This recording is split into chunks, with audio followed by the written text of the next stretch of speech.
Le temps est plus précieux que l'argent. Vous pouvez acquérir plus d'argent, mais vous ne pouvez pas acquérir plus de temps. Alors, protégez vos semences, votre argent et votre temps, planifiez soigneusement votre temps et ne laissez personne le gaspiller. Il est acceptable de laisser les gens prendre un peu de votre temps libre, mais ne les laissez pas prendre votre temps important. Soyez vigilants contre tout ce qui pourrait vous voler votre temps. Rappelez-vous, travaillez intelligemment, pas plus dur. Pendant mon séjour en Afrique du Sud, j'ai appris un dicton d'Arnold Bennett sur le temps. Je n'aurai pas le temps de tout écrire, mais je vais vous le lire, et il sera inclus dans le lot de cassettes que vous recevrez pour le week-end. Arnold Bennett a dit « Le temps est la matière première de tout. Avec lui, tout est possible.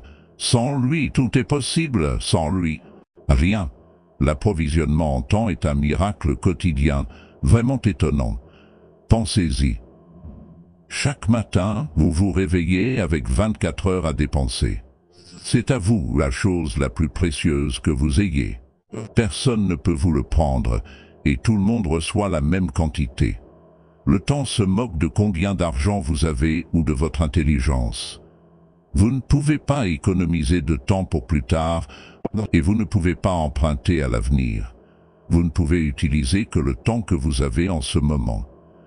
Si vous n'utilisez pas bien votre temps, vous gaspillez votre vie. Le temps ne revient pas, donc il est important d'en profiter au maximum. La façon dont vous passez votre temps affecte votre bonheur. Si vous ne pouvez pas tout faire dans votre journée, votre vie peut être chamboulée. Nous avons tous le même temps, donc c'est à nous de l'utiliser judicieusement. Mon père a vécu jusqu'à 90 ans, mais cela semblait court dans sa vie apparemment longue de 93 ans. C'était court parce que cela semble juste comme si nous n'avions que plus de temps.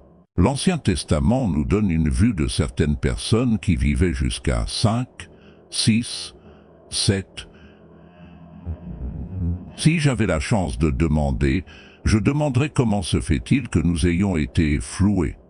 Ne serait-ce pas une bonne question si vous aviez la chance de demander? Imaginez 7, 8, 900 ans pour regarder génération après génération, après génération, après génération rester en bonne santé, eh bien, je veux dire, il faut être en bonne santé pour arriver à 900 ans. Vous devez prendre vos vitamines. Je ne fais pas la promotion de la Bible, je ne fais pas la promotion de vitamines. Je vais bien aujourd'hui. Donc, la clé est que le temps est précieux. Maintenant, laissez-moi vous donner la description du temps de Bill Bailey. La vie n'est pas seulement le passage du temps.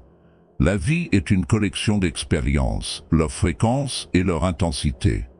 La vie n'est pas seulement de regarder passer le temps. La vie est une collection d'expériences, leur intensité, leur fréquence. Quand mon ami Marc est mort, à l'âge de 44 ans, quelqu'un a dit « c'est jeune pour mourir ». Mais que se passe-t-il s'il a vécu 4 vies en une? Ce ne serait peut-être pas trop jeune, donc, quelle que soit la durée de votre vie, voici ce que vous voulez remplir. Des expériences et l'intensité de ces expériences. D'accord? Parlons de gestion du temps. Quand devez-vous commencer votre journée? La réponse est dès qu'elle est finie. Planifiez bien votre journée, en laissant de la place pour les surprises. Mais une fois que vous avez planifié une journée productive, commencez tout de suite. Votre temps devient beaucoup plus précieux de cette façon. N'attendez pas pour commencer votre journée. Ensuite, ne commencez pas votre semaine tant que vous n'avez pas tout planifié. Planifier une semaine entière peut être difficile, mais ça en vaut la peine, et ne commencez pas votre mois tant que vous n'avez pas fini de le planifier. Réfléchissez à où vous devez aller, à qui vous devez voir et à ce que vous devez accomplir. Maintenant, voici le plus important. Ne commencez pas votre année tant que vous ne l'avez pas planifiée au mieux. Vous ne pouvez pas la planifier minute par minute, mais réfléchissez à ce que vous voulez accomplir pendant toute l'année. Le 1er janvier peut arriver et les choses peuvent changer. Mais si vous avez progressé au cours des premiers 90 jours, vous multiplierez votre succès. J'ai vécu cela moi-même. Après 3 mois, je suis en train de rouler, faisant tellement de progrès que je révise tout mon plan pour l'année. Mais avant de répondre à la question de comment gérer votre temps efficacement, laissez-moi vous donner juste quelques conseils sur les principes essentiels de la gestion du temps. Tout d'abord, vous dirigez la journée où elle vous dirige. C'est assez simple quand on y pense. Commencer quelque chose n'est pas difficile, mais après un certain temps, cela commence à vous contrôler. J'ai dit un jour à mon équipe, c'est comme donner naissance à un tigre. Commencer, c'est une chose, mais apprendre à le maîtriser en est une autre. Les jours sont coûteux. Quand vous passez une journée, vous avez une journée de moins à passer, donc assurez-vous de dépenser chacune sagement. Pensez-y, vous avez déjà consacré suffisamment de temps au travail. Si vous travaillez 8 à 10 heures par jour, c'est amplement. Bien sûr, il y a des moments où vous devez travailler plus longtemps, peut-être 12, 14 ou même 16 heures d'affilée. Nous avons tous été là, à mettre des heures supplémentaires. Mais à un moment donné, vous devez trouver un équilibre. Votre santé, votre tension artérielle, tout est en jeu si vous ne le faites pas. Vous n'avez pas nécessairement besoin de travailler plus d'heures. Vous devez juste mieux utiliser votre temps. Comme on dit, ce n'est pas le nombre d'heures que vous passez, mais ce que vous accomplissez dans ces heures qui compte. Ensuite, vous avez besoin d'objectifs clairs écrits. La gestion du temps est cruciale. Si vous n'avez pas de liste d'objectifs, nous travaillerons là-dessus demain. Priorisez et continuez à réexaminer vos objectifs, car c'est ainsi que vous décidez où concentrer votre temps. Vous avez besoin d'un plan pour atteindre vos objectifs. Une autre chose importante est de séparer ce qui est important de ce qui ne l'est pas. Passez votre temps sur les choses qui comptent vraiment. C'est pourquoi il est important de réfléchir sur papier. Écrivez votre plan de jeu pour vous assurer que vous ne passez pas trop de temps sur des choses mineures. Rappelez-vous, ne confondez pas le fait d'être occupé avec le fait d'accomplir quelque chose. Il est facile de rester occupé, mais assurez-vous d'être occupé avec les bonnes choses. Ensuite, la concentration est essentielle. Être distrait peut être dangereux, que vous soyez sur la route ou en affaires. Vous devez garder votre esprit concentré. J'ai une petite règle. Ne commencez pas votre journée de travail avant d'être au bureau. Je commençais autrefois ma journée sous la douche ou à la table du petit déjeuner, et cela posait beaucoup de problèmes. Assis au petit déjeuner, mon esprit était déjà au bureau. Je me retrouvais même confus quand j'essayais de me détendre à la plage.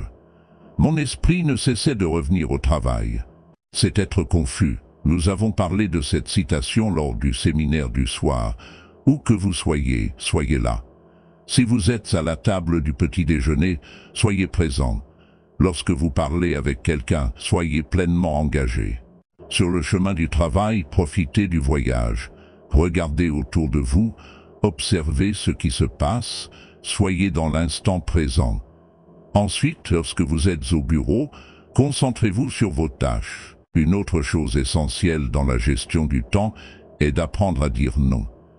Il est facile de remplir votre emploi du temps et de vous retrouver avec toutes sortes de problèmes simplement parce que vous n'avez pas su dire non, quand vous auriez dû le faire. Il est beaucoup plus difficile de dire oui et ensuite essayer de se désengager plus tard. Mieux vaut dire non up front que de vous surcharger. Comme le dit Ron Reynolds, ne laissez pas votre bouche surcharger votre dos. Le troisième élément essentiel est de vous analyser honnêtement, puis soit de faire des ajustements, soit de trouver quelqu'un d'autre pour gérer les tâches que vous n'êtes pas bon à faire. Par exemple, mon personnel a découvert que je ne suis pas un bon coursier. Ils m'ont confié un chèque à livrer, mais il a fini par se perdre. J'ai promis que je ferai mieux la prochaine fois, mais ça n'a tout simplement pas marché. Alors, nous avons instauré une règle dans notre bureau. Ne donnez rien au président à livrer. Ça n'arrivera pas. J'ai dû accepter que je n'étais pas bon dans certaines tâches. Au lieu de promettre de changer, j'ai trouvé quelqu'un d'autre pour les gérer. J'ai embauché quelqu'un pour s'occuper de la lecture des états financiers et de la gestion des affaires corporatives que je n'arrêtais pas de brutière. Remettra plus tard. Cela m'a coûté beaucoup en amendes et en impôts jusqu'à ce que je trouve enfin quelqu'un pour s'en occuper à ma place.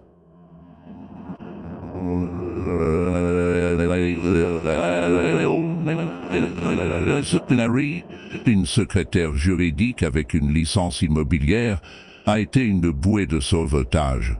Elle s'est occupée de mes finances, a argumenté avec les avocats et a traité avec l'IRS. Elle a tellement bien fait son travail qu'elle m'a fait économiser 15 000 $ d'impôts supplémentaires une année. Je lui ai même donné une prime pour son excellent travail. Si vous ne comptez pas changer, alors trouvez quelqu'un qui peut le faire pour vous. Analysez honnêtement vos forces et vos faiblesses. Si vous êtes bon en comptabilité, c'est super. Continuez. Mais sinon, ne continuez pas à promettre de changer. Trouvez plutôt quelqu'un qui peut le faire pour vous, même si cela signifie leur verser une petite somme. C'est mieux que de promettre de faire quelque chose et de ne jamais le faire. Alors, analysez-vous honnêtement, c'est crucial. Le dernier élément essentiel est d'être plus alerte. Cela signifie non seulement rester conscient de ce qui se passe autour de vous, mais aussi examiner vos procédures actuelles. Vous pourriez avoir des méthodes dépassées qui font perdre du temps. Peut-être que vous faites quelque chose de la même manière depuis 5 ans, alors qu'il y a une manière plus rapide et plus efficace de le faire, comme utiliser des programmes informatiques ou des outils mis à jour. Il est facile d'accumuler du temps et des mouvements perdus en s'en tenant à de vieilles méthodes. Alors, jetez un coup d'œil à vos procédures et voyez s'il y a des améliorations à apporter, et soyez attentifs aux activités qui font perdre du temps. Par exemple, dans la gestion des ventes, il est enseigné de ne pas se déplacer à travers la ville tant que vous n'avez pas exploré les opportunités plus proches.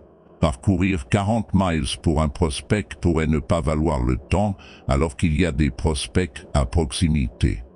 Enfin, posez des questions. Lorsque vous vous apprêtez à parler à quelqu'un, posez des questions pour mieux comprendre sa situation. Cela peut vous faire gagner beaucoup de temps. Les gens ne révèlent souvent pas le vrai problème au début, alors poser des questions vous aide à aller droit au but rapidement. Et ne vous arrêtez pas à 1 ou 2 questions. Continuez à poser des questions jusqu'à ce que vous soyez sûr de comprendre la situation. Élaborer vos plans vous aide à vous assurer que les choses se font. C'est particulièrement important pour les entreprises ayant des opérations internationales ou plusieurs corporations. Penser sur papier est la clé d'une gestion efficace du temps. S'il y a une chose à retenir sur la gestion du temps, c'est l'importance d'avoir des plans clairs établis. Alors, comment gérer votre temps efficacement? Je veux dire, c'est un bon conseil. Ne laissez rien vous perturber outre mesure car, rappelez-vous, maintenant vous n'avez rien à faire. Donc, si je dois prendre en main mon temps, la réponse est non. Vous ne le devez pas. Si vous voulez tout laisser tomber, vous pouvez tout laisser tomber. Je veux dire, c'est un bon conseil. Quelqu'un dit que vous devriez noter ceci.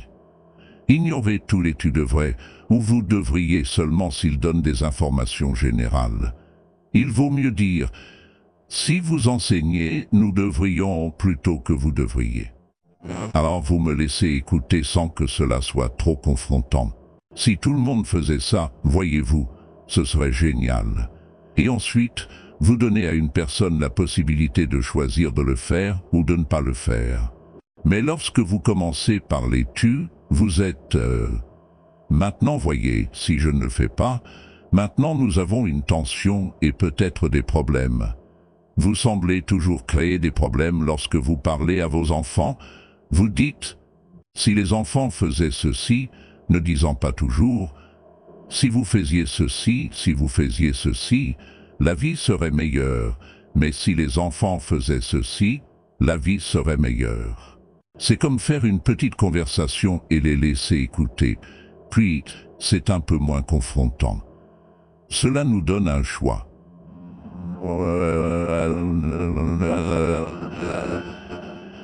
Dans l'un de mes séminaires, voici ce que j'enseigne. Toutes les formes de vie s'efforcent au maximum de leur potentiel, sauf les êtres humains. Toutes les formes de vie s'efforcent au maximum de leur potentiel, sauf les êtres humains. À quelle hauteur un arbre va-t-il pousser? Aussi haut qu'il le peut. Vous n'avez jamais entendu parler d'un arbre poussant à moitié de sa hauteur maximale. Non, les arbres ne poussent pas à moitié. Un arbre enfonce ses racines aussi profondément qu'il le peut, s'élève aussi haut qu'il le peut, produit chaque feuille qu'il peut, chaque fruit qu'il peut au maximum. Toutes les formes de vie s'efforcent au maximum, sauf les êtres humains. Maintenant, pourquoi pas les êtres humains? Notez ceci, on vous a donné la dignité du choix. Vous n'êtes pas un robot. Vous n'avez pas à répéter cette année la même chose que l'année dernière. Vous pouvez déchirer le plan de l'année dernière et élaborer un nouveau plan. Alors, la dignité d'être un être humain. Maintenant, voici le choix d'être un être humain, faire partie de tout ce que nous étions censés être, ou aspirer à tout, ou à moitié, ou en partie, ou quelque chose. Le choix vous appartient. Développer une compétence ou 10 compétences. Donc, eh bien, je serai heureux avec juste une langue de plus. Eh bien, certains disent, eh bien, je vais en apprendre 6 ou 7. Et tout cela est une question de choix.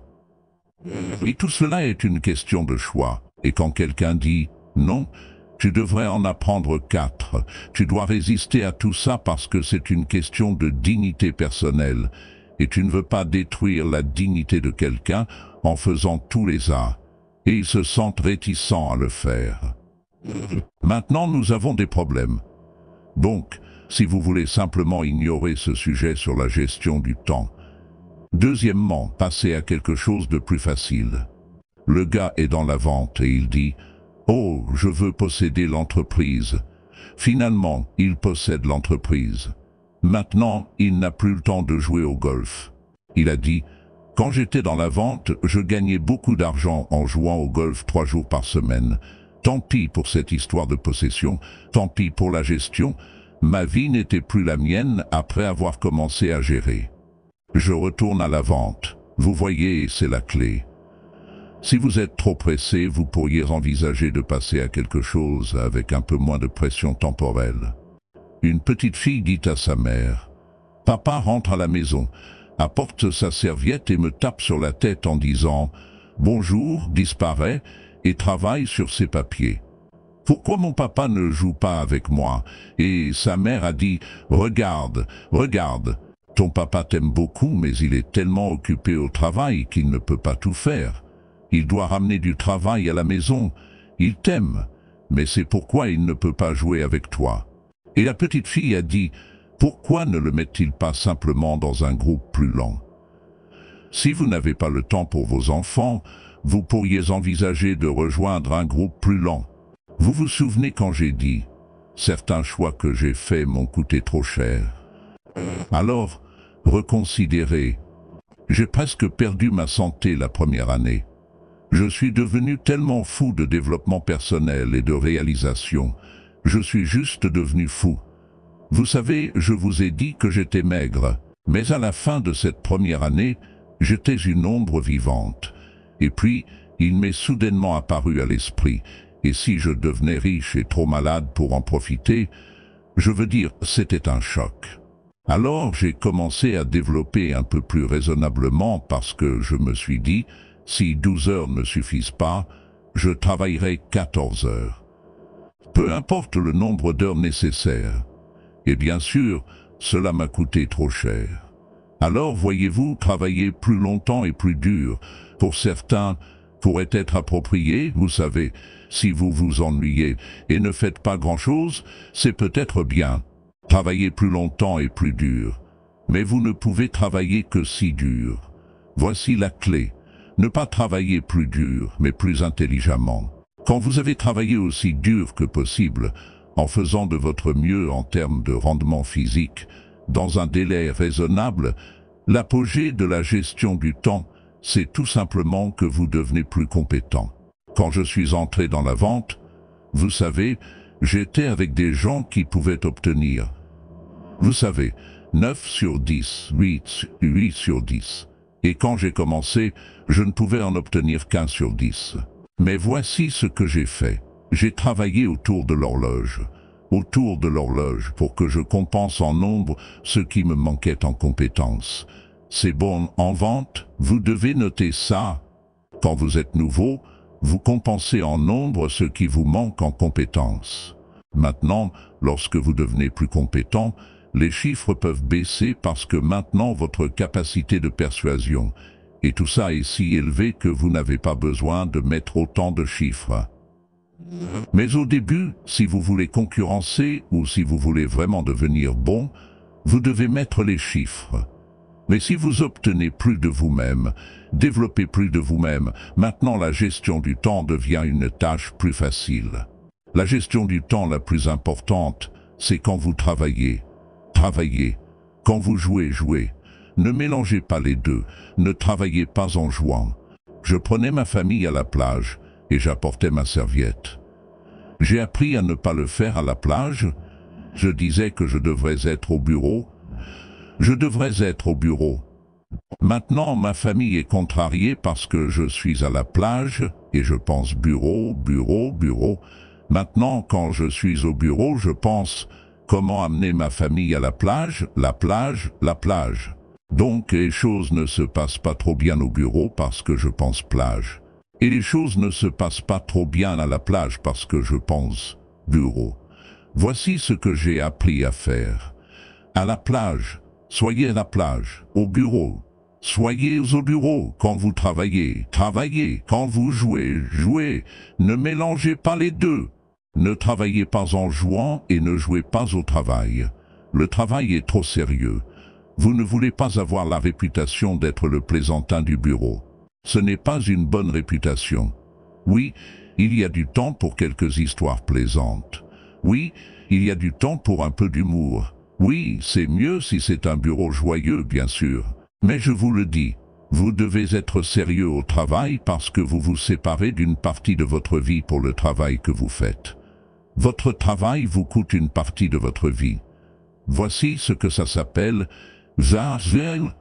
une affaire sérieuse, pas sinistre, pas malheureuse, mais sérieuse. Clé. Ne jouez pas au travail.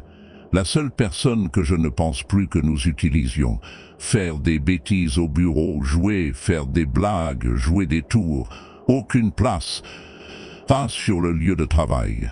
À la plage, oui. Au bar, oui. Ailleurs, pas au travail.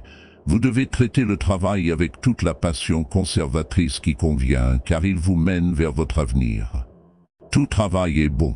Vous n'aimez peut-être pas votre travail, mais s'il constitue les pierres angulaires pour vous amener là où vous voulez aller, vous devez apprécier votre travail.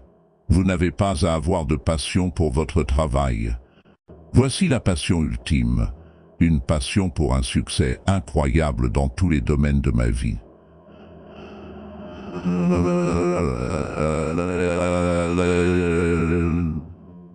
Voilà la passion. Mais ne méprisez pas un travail insignifiant que vous devez faire pour finalement vous amener là où vous voulez aller. Aucun travail n'est insignifiant. Chaque travail est noble, former la vie pour un salaire, faire une contribution à la société. Donc, il est important que chacun comprenne à quel point le temps est précieux, priorise ce qu'il fait et essaie de tirer le meilleur parti de chaque moment.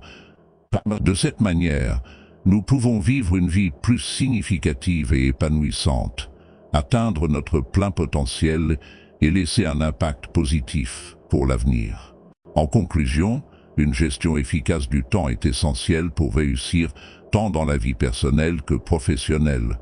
En mettant en œuvre les principes clés discutés, tels que la priorisation, la concentration, la délégation et le maintien de la vigilance, vous pouvez tirer le meilleur parti de votre temps et atteindre vos objectifs plus efficacement. N'oubliez pas d'analyser régulièrement vos pratiques actuelles et d'être prêt à apporter des ajustements pour améliorer l'efficacité.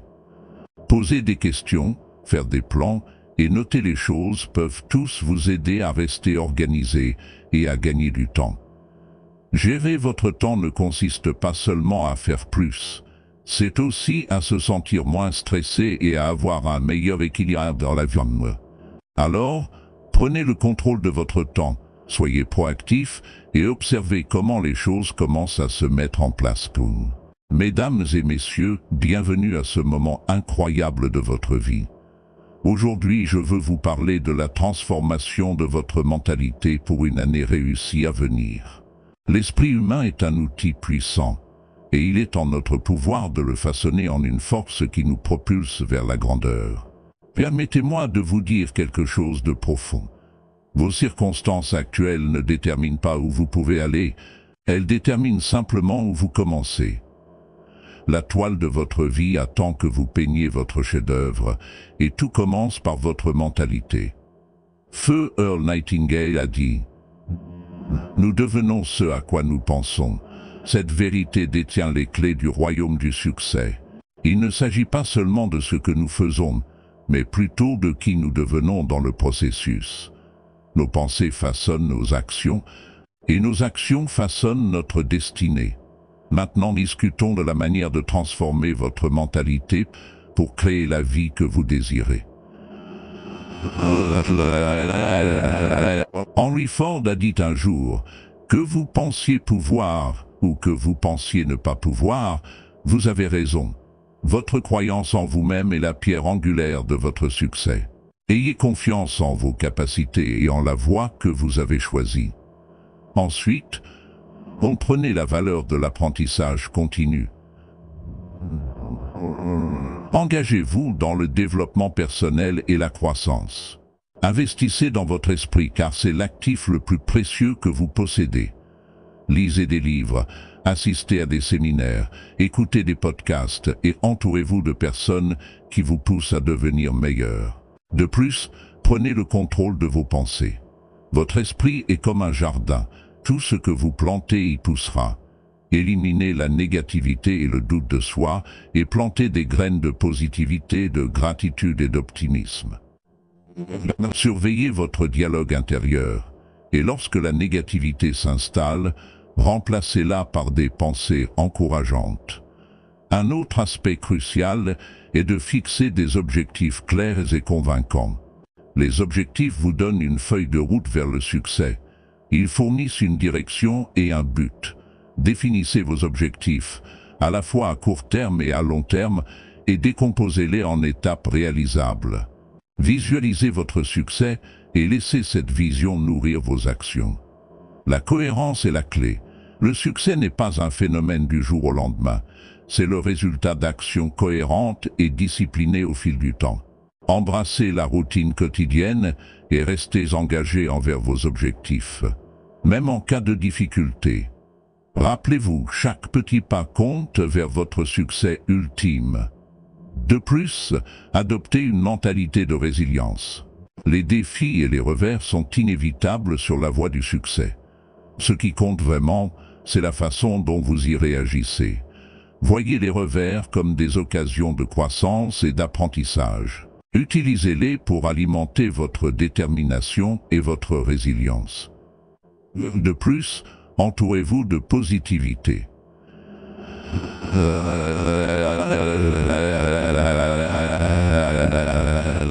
Notre environnement joue un rôle significatif dans la formation de votre mentalité.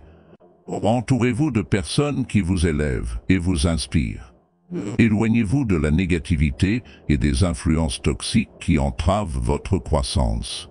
De plus, cultivez une attitude de gratitude.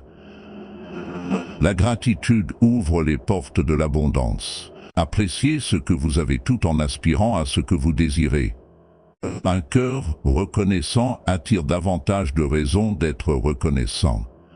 Et passez à l'action. L'action est le pont entre vos rêves et la réalité. Sans action, même les idées les plus brillantes restent dormantes. Commencez maintenant, faites ce premier pas et continuez d'avancer. Peu importe à quel point les progrès peuvent sembler petits. Permettez-moi de développer davantage cela. L'esprit est le sol où sont semées les graines du succès. C'est le terrain fertile où les rêves germant, les ambitions prennent racine et les destins sont façonnés. Transformer votre mentalité n'est pas qu'un simple choix. C'est une décision de réécrire le scénario de votre vie, d'être l'auteur de votre destin délibérément et avec intention. Combien de fois avons-nous regardé les riches, les réussis et nous sommes demandé ce qui les distingue? Permettez-moi de vous dire, mes amis, ce n'est pas seulement la chance, les circonstances ou un coup de dé. C'est la mentalité qu'ils adoptent, la mentalité qui ne rêve pas seulement mais croit, qui ne souhaite pas seulement mais agit, qui n'attend pas seulement l'opportunité mais la crée. Nous devons d'abord maîtriser notre mentalité. Nous devons cultiver le sol fertile de nos pensées, car nos pensées dirigent nos actions et nos actions façonnent notre réalité. Tout commence par une vision, une image claire et captivante de ce que nous voulons que nos vies soient. Fixez comme objectif de devenir millionnaire, non pas pour l'argent mais pour la personne que vous deviendrez dans le processus. Ce n'est pas seulement à propos de la richesse, c'est à propos de la croissance, de la discipline, des habitudes et du caractère que vous développez en chemin. C'est la lentille à travers laquelle vous percevez les opportunités, les revers et les défis. Alors, comment transformons-nous cette mentalité? Cela commence par un changement de mentalité, une croyance inébranlable en vous-même et en votre capacité à créer la vie que vous désirez. C'est embrasser une mentalité d'abondance plutôt que de rareté, où vous croyez aux possibilités infinies qui vous entourent. La deuxième étape est l'éducation. Investissez en vous-même. L'apprentissage continu est la porte d'accès à la croissance et au progrès. Que ce soit à travers des livres, des séminaires, des mentors ou des cours, ne cessez jamais d'apprendre. Plus vous en savez, plus vous pouvez accomplir. Plus vous apprenez, meilleures sont vos décisions. Ensuite vient l'action, la pierre angulaire de tout succès. Rêver seul ne créera pas votre succès. C'est l'action que vous entreprenez quotidiennement, de manière cohérente, qui façonne votre destinée. Engagez-vous envers vous-même, envers vos rêves, et prenez une action massive et déterminée vers eux. Ensuite, embrassez la résilience. Comprenez que les revers et les échecs ne sont pas des obstacles, mais des pierres de touche. Ils vous enseignent, vous affinent et vous propulsent plus près de vos objectifs. Acceptez-les, apprenez d'eux et continuez à avancer. De plus, entourez-vous de personnes ayant des mentalités similaires. Votre environnement vous façonne plus que vous ne le réalisez. Associez-vous à ceux qui vous élèvent et vous inspirent, qui vous challengent et soutiennent votre croissance. Permettez-moi de souligner la discipline, un élément crucial de ce parcours transformationnel. La discipline est le pont entre les objectifs et les accomplissements. C'est la capacité à rester concentré, à faire ce qui doit être fait, même lorsque vous n'en avez pas envie. Disciplinez-vous et vous trouverez la liberté dans la structure qu'elle fournit. Enfin, la gratitude. La gratitude est l'antidote au mécontentement. Appréciez ce que vous avez tout en aspirant à ce que vous voulez.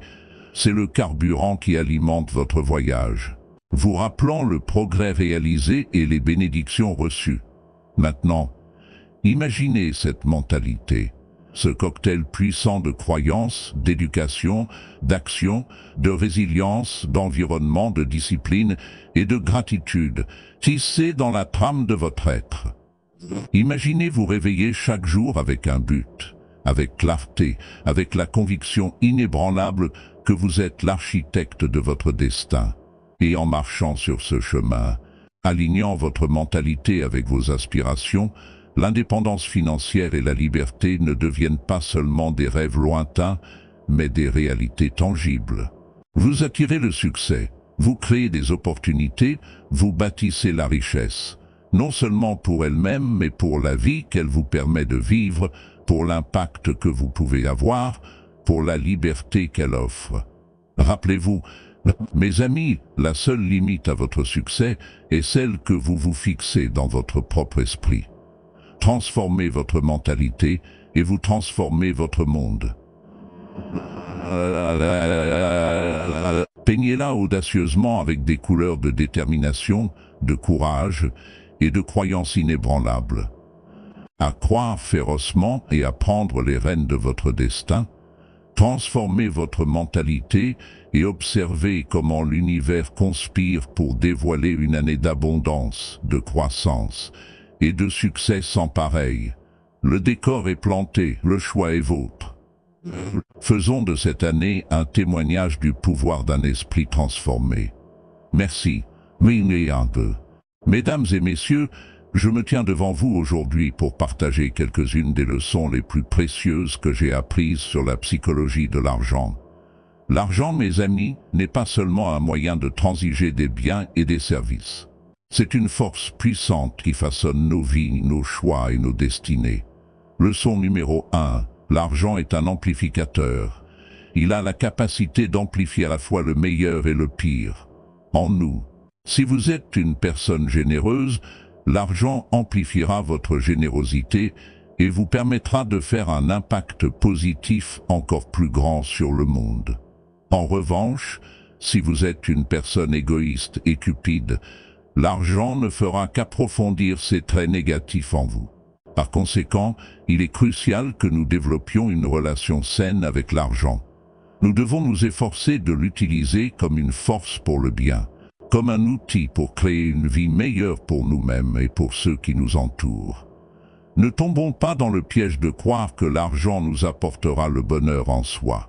Au lieu de cela, reconnaissons-le comme un moyen de créer une vie de satisfaction, de contribution et d'abondance. Leçon numéro 2.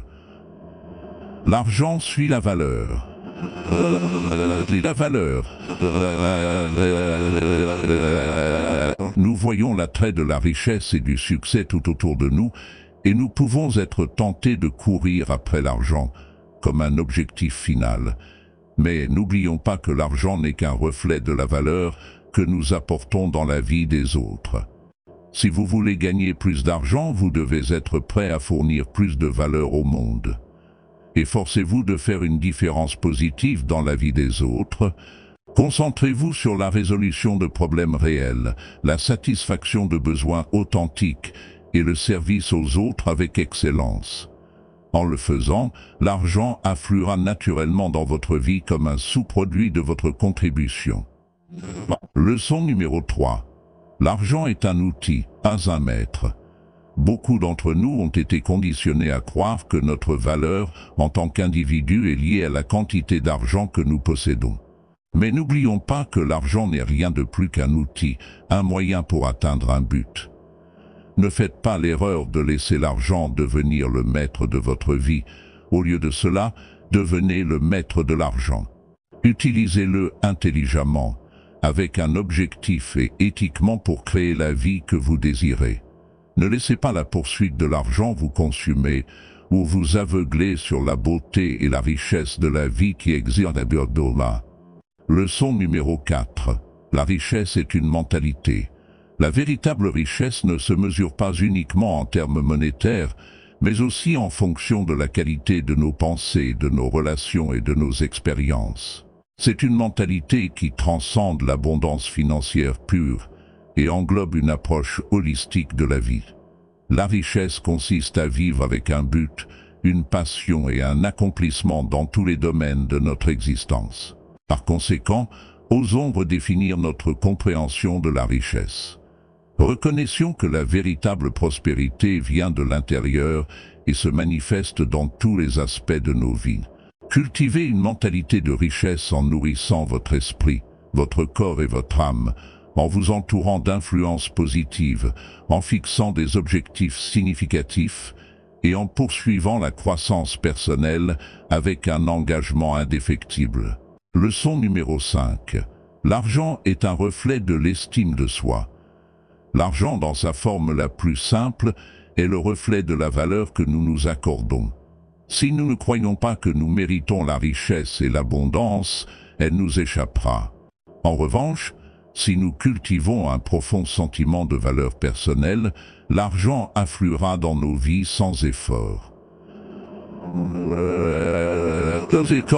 Entreprendre le voyage de découverte de soi et d'autonomisation. Examinez vos croyances sur l'argent et l'abondance, découvrez les croyances limitantes qui pourraient vous empêcher d'atteindre le succès financier. Et remplacez ces croyances par des pensées et des affirmations motivantes qui renforcent votre mérite pour l'abondance. Mes chers amis, j'espère que ces leçons sur la psychologie de l'argent ont allumé une étincelle en vous, une étincelle de curiosité, de réflexion sur soi et de transformation. Le chemin vers le succès financier n'est pas facile, mais c'est un voyage qui en vaut la peine. Alors que nous poursuivons notre expédition dans le domaine du développement personnel dans la deuxième partie, puissiez-vous trouver le courage d'affronter vos peurs, d'embrasser votre potentiel et de créer une vie d'abondance et d'accomplissement. Rappelez-vous, la clé pour libérer votre potentiel financier réside en vous. Croyez en vous, investissez dans votre croissance personnelle et le monde répondra de la même manière. Je suis convaincu que chacun d'entre vous est capable d'atteindre la grandeur, non seulement dans le domaine de l'argent, mais dans tous les aspects de la vie. Embrassez le pouvoir de la psychologie de l'argent et laissez-le vous propulser vers un avenir rempli de prospérité, de joie et de but.